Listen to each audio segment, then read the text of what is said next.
Olá pessoal, eu sou a Angélica da Gal Contábeis e nesse vídeo de hoje nós vamos falar sobre as melhores opções de empresas para um profissional de odontologia.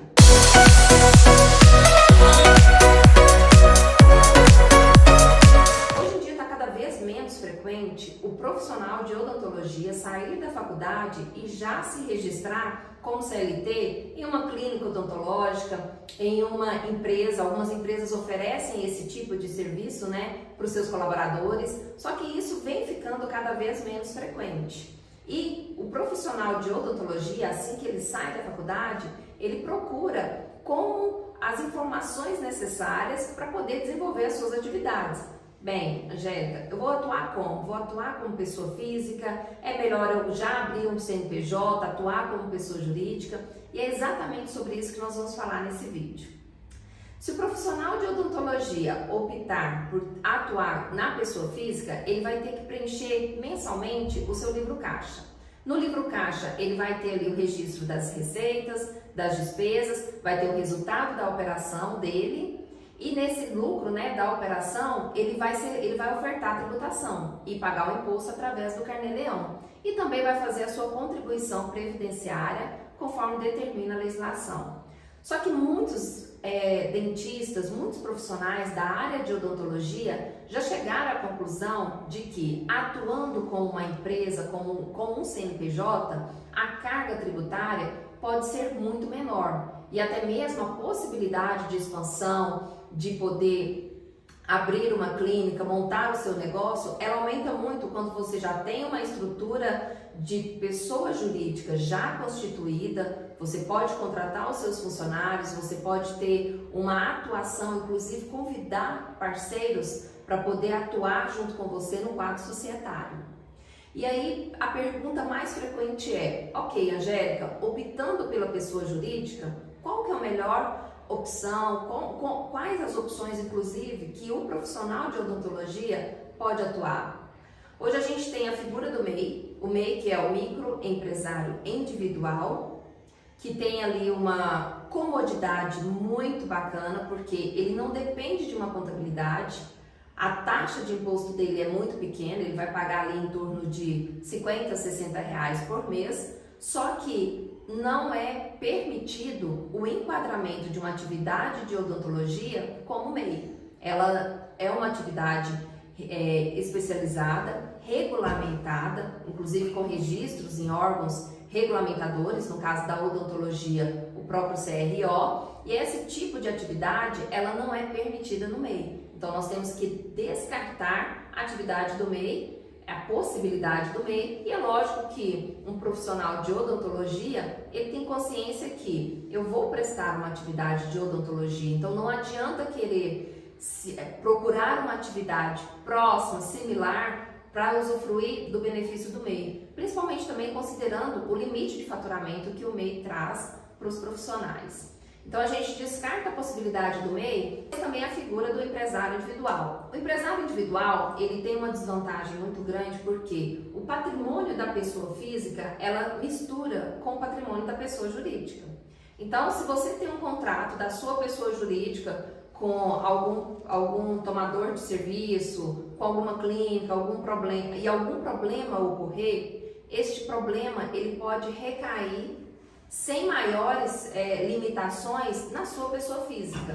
Então, esse tipo de problema a gente já tenta evitar já no processo de constituição da empresa. Então, o empresário individual não é uma opção que a gente recomenda para nenhum profissional da área de odontologia. Então, a gente descarta também essa possibilidade.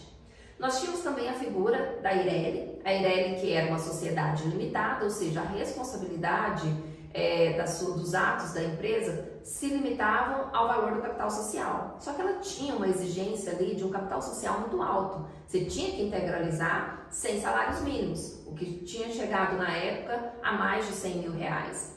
A Eireli ela foi extinta, hoje não é mais possível abrir uma Eireli, e para substituir a Eireli nós temos agora a SLU, que é uma sociedade limitada unipessoal, ou seja, o profissional de odontologia, ele pode abrir uma empresa e ser o único sócio dela. o que facilitou muito o processo de abertura, o que minimizou aquela possibilidade de, vou pegar meu tio, vou pegar minha mãe, vou pegar a minha irmã para ser sócio ali de 1% da sociedade.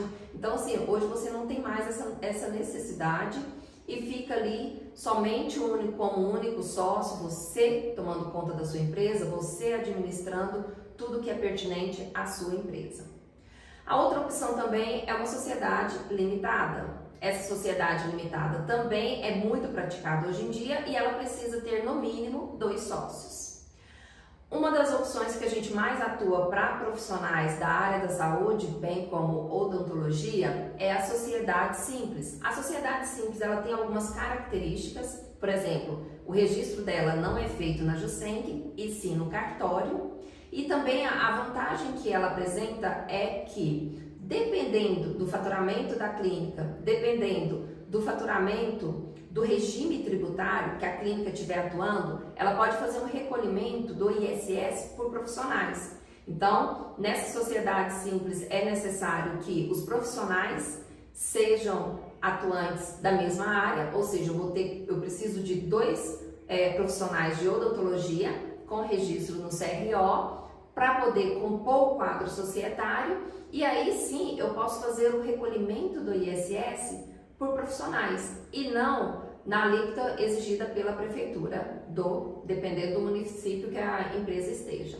Então, essas são as 3 opções mais viáveis. A gente pode descartar de cara a possibilidade do MEI, a possibilidade do empresário individual, e fica aí tendo essas 3 opções. A SLU, se você quiser atuar sozinho, a sociedade limitada, caso você tenha um sócio, e também a sociedade simples, caso você tenha um sócio executando a mesma atividade que você, com o mesmo registro que você, e também fazendo, levando em consideração a questão tributária, dependendo do regime tributário que a empresa for enquadrada.